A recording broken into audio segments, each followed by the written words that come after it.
Hello once again, this is Luke, and this is my channel Polemathy, where I talk about things that I find interesting. Now we're going to continue our discussion about Latin pronunciation, about the most important part of Latin pronunciation, which has to do with the length of the syllables. And as in our previous videos, where we talked about disyllables and trisyllables, today we're going to talk about tetrasyllables. And in those previous two videos, we will be looking at words which fit these particular metrical patterns. All of these metrical patterns, all of these tetrasyllables have 4 syllables, and they are arranged, as you can see, by, here we have musical notation. The musical notation is to give us something other than these curvy and straight lines as a way to recognize the pattern. Music has distinct long and short notes. Latin has distinct long and short syllables. So these are comparable to one another. And because there are so many, 16 in all, I'm only going to show you one example of each.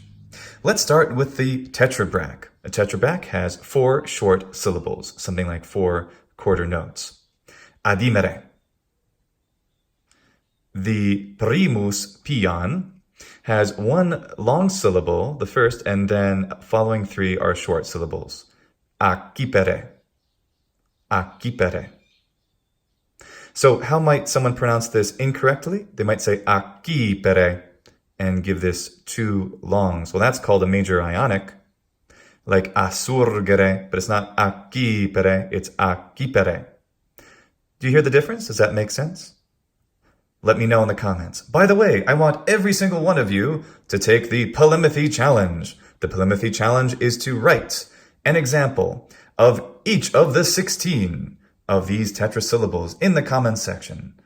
The first person to do so will get a shout out, and I'll think of a prize. Accipere, long, short, short, short. Next we have the secundus pian, short, long, short, short. Recumbere. Recumbere is an example. Next, the tertius pian, short, short, long, short. Cohibere, cohibere. Then we have the quartus pian, 3 shorts, then a long. Coagito. So this is not coagito. That is a different meter entirely, which we'll see later. It's coagito. Next, we have the major ionic, and the example is assurgere. Assurgere. Now, as English speakers, we are not inclined to make this first syllable long because we don't recognize geminated or duplicated consonants in English as a separate phoneme, but we do in Latin. So it's not assurgere, short, long, short, short. That's like recumbere, bum, bum, bum, bum. This is assurgere. Assurgere. And as mentioned in previous videos, this is fundamental to the nature of the word. This is not just something for poetry. This is something for all forms of the word in all forms of the language.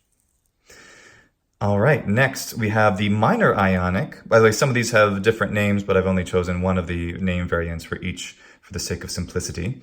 The minor ionic is short, short, long, long, perimele, which is a name used in a poem, perimele. Then we have the ditrochee, which, as it sounds, has 2 trochees in it. Dormienda. Dormienda. Long, short, long, short. All right. Now we finished 8. Let's do another 8. A di-iamb, as it sounds, has 2 iambs. Gelerrime.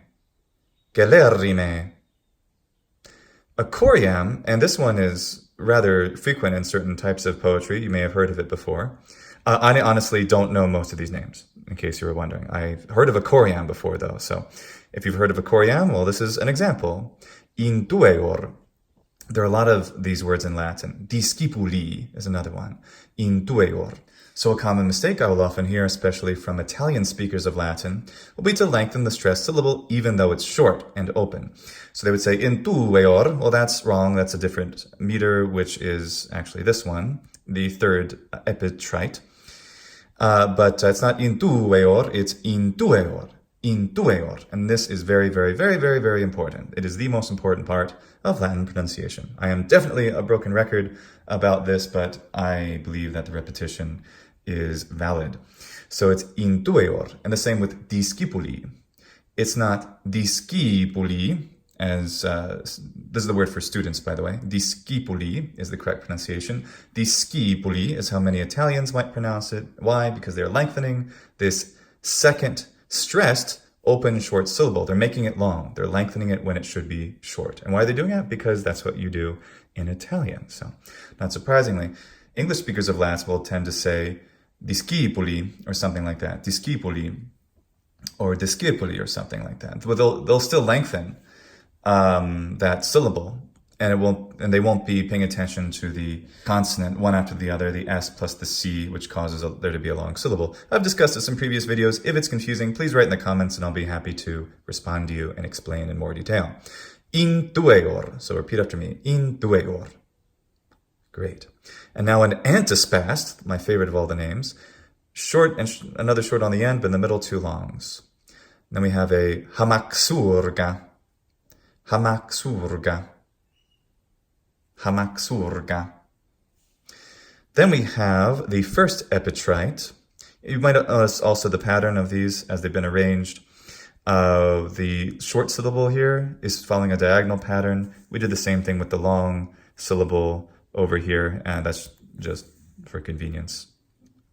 So the first epitrite, magistratus. So the plural, the genitive singular of magistrates, magistratus. Let me get a little bit better alignment there. It's a little bit better. Magistratus. Second epitrite, suminati. Suminati. You can really feel that rhythm, right? Bum, ba, bum, bum. Suminati. Suminati. Great. And this rhythm is so fundamental. It is the most fundamental part of Latin pronunciation. Third epitrite, corradimus. Corradimus. Fourth epitrite, three longs and a short, collaudata. Collaudata. And then finally, a die spondee has two spondees in it. Ornamentis. That famous word, which I saw in the video. I didn't see it in the video about the apices, but I showed it in the video of the apices, which made me want to write that bit about the apices. And so ornamentis, four long syllables. And these epitrites in order, let's hear what they sound like.